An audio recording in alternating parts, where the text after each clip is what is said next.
Tempo do Advento, 23 de dezembro. Tema 28. Desprendimento e pobreza cristã. Pontos a meditar. 1. O Natal convida-nos a viver a pobreza pregada e vivida pelo Senhor. O exemplo de Jesus. 2. Em que consiste a pobreza evangélica. 3. Detalhes de pobreza e modo de vivê-la.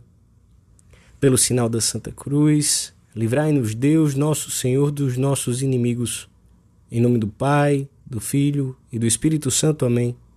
Meu Senhor e meu Deus, creio firmemente que estás aqui, que me vês, que me ouves. Adoro-te com profunda reverência. Peço-te perdão dos meus pecados e graça para fazer com fruto este tempo de oração. Minha Mãe Imaculada, São José, meu Pai, Senhor, meu anjo da guarda, intercedei por mim.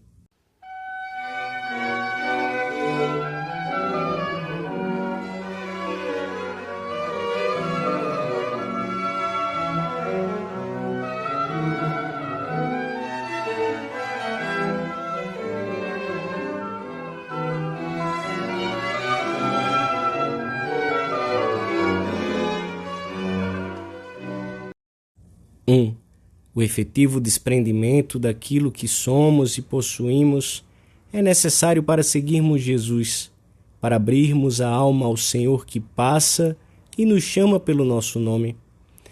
Pelo contrário, o apego aos bens da terra fecha as portas a Cristo e fecha-nos as portas ao amor e ao entendimento daquilo que é o mais essencial na nossa vida. Qualquer um de vós que não renuncia a tudo que possui, não pode ser meu discípulo.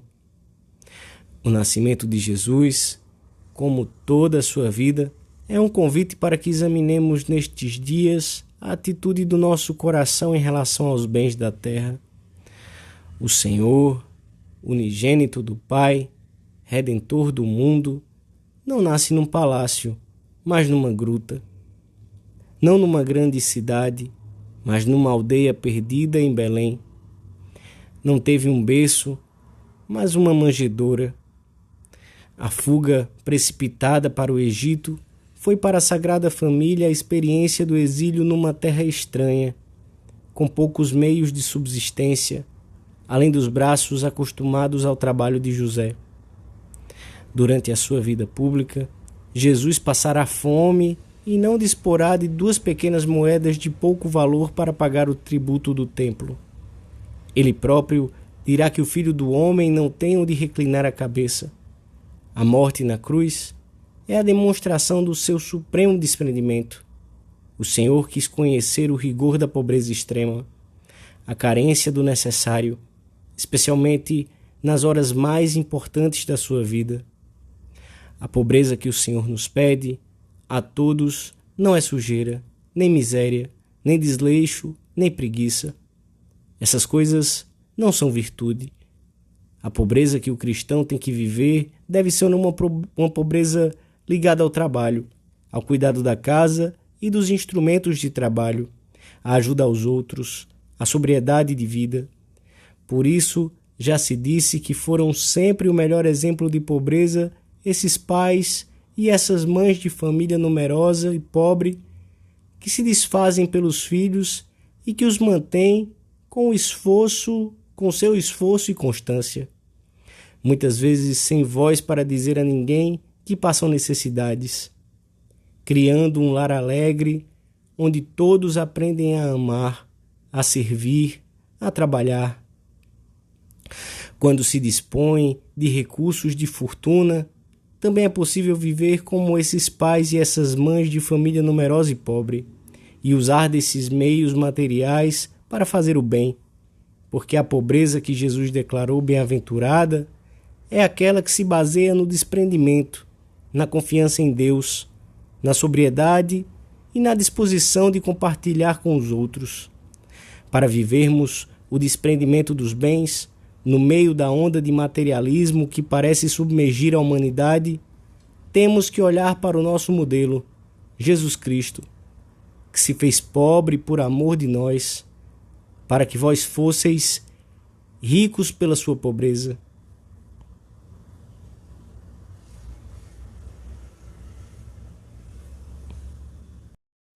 Dois, os pobres a quem o Senhor promete o reino dos céus não são todos aqueles que padecem necessidade, mas aqueles que, tendo ou não bens materiais, não se sentem presos a eles. É uma pobreza segundo o Espírito, que deve ser vivida em qualquer circunstância da vida. Eu sei viver na abundância, dizia São Paulo, e sei viver na fome e na escassez.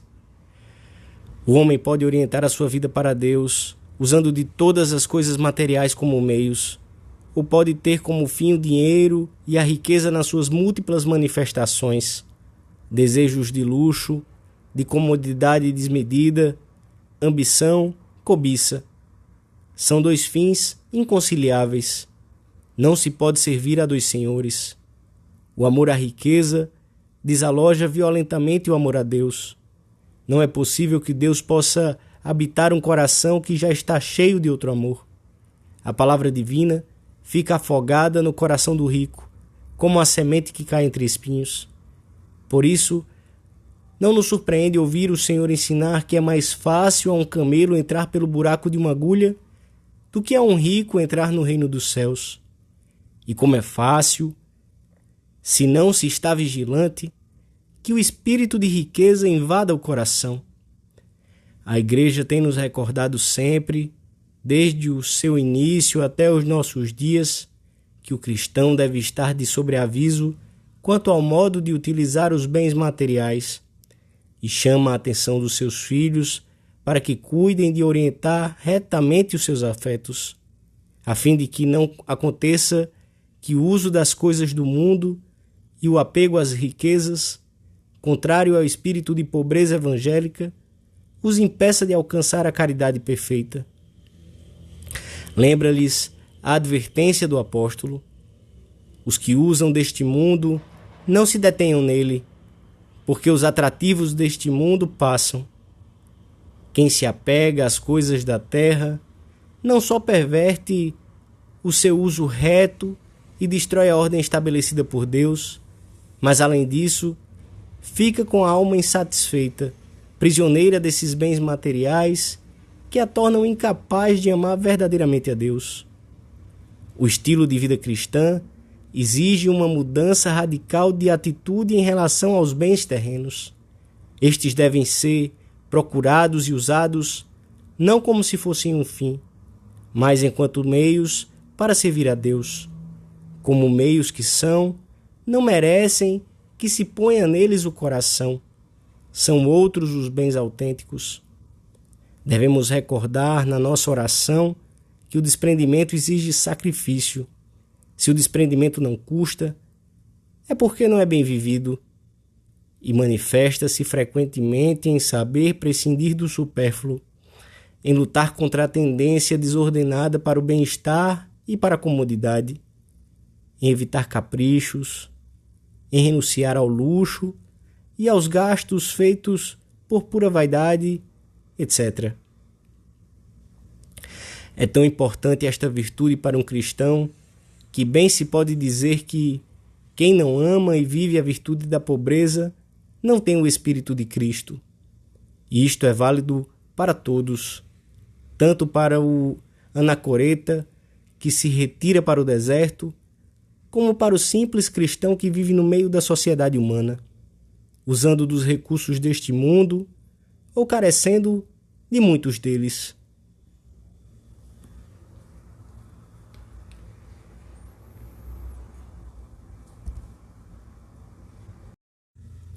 Três, o coração humano tende a buscar os bens da terra de uma maneira desmedida. Se não empreender, pois, uma luta real por viver desprendido das coisas, pode-se afirmar que, de um modo mais ou menos consciente, colocou seu fim nas coisas da terra. E o cristão não deve esquecer nunca que caminha para Deus. Devemos, portanto, examinar-nos com frequência, perguntando-nos se amamos a virtude da pobreza e se a vivemos, se cuidamos de não cair no excesso de conforto ou no aburguesamento que é incompatível com a nossa condição de discípulos de Cristo. Se estamos desprendidos das coisas da terra, se as possuímos, enfim, como meios para fazer o bem e viver cada vez mais perto de Deus. Podemos e devemos sempre ser comedidos nas necessidades pessoais, vigiando a tendência para criar falsas necessidades e sendo generosos na esmola e na ajuda a obras boas. Devemos cuidar com esmero das coisas do nosso lar, bem como de todo tipo de bens que nos venham parar as mãos, pois na realidade só os possuímos como quem em depósito, para administrá-los bem.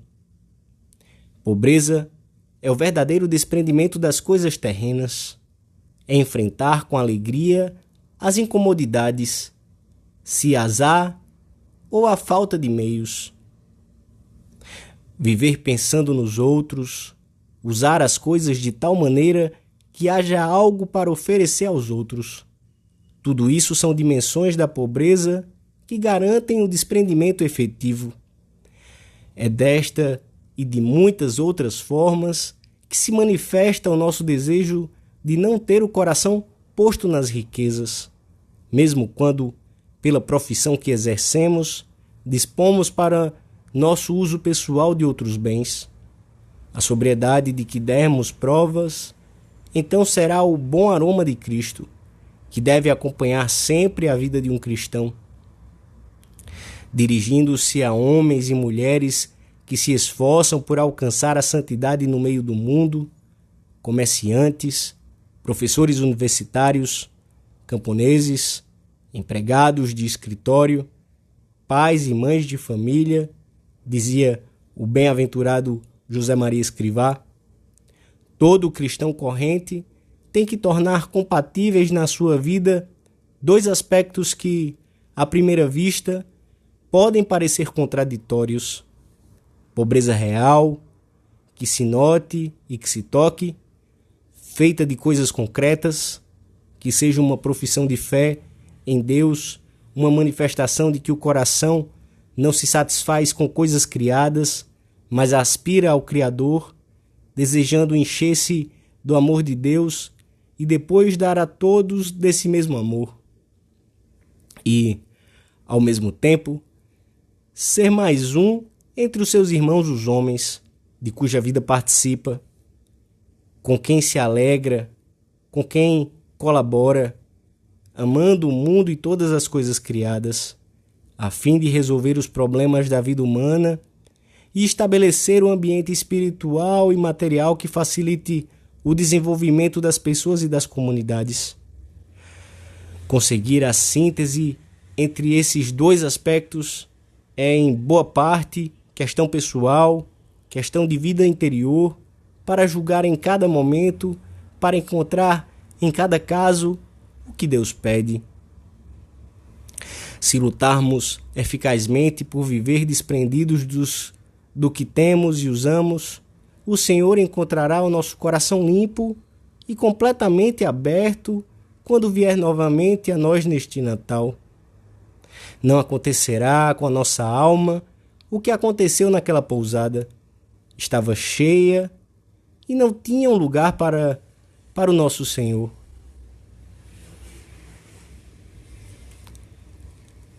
Dou-te graças, meu Deus, pelos bons propósitos, afetos e inspirações que me comunicaste nesta meditação. Peço-te ajuda para os pôr em prática. Minha Mãe Imaculada, São José, meu Pai, Senhor, meu anjo da guarda, intercedei por mim.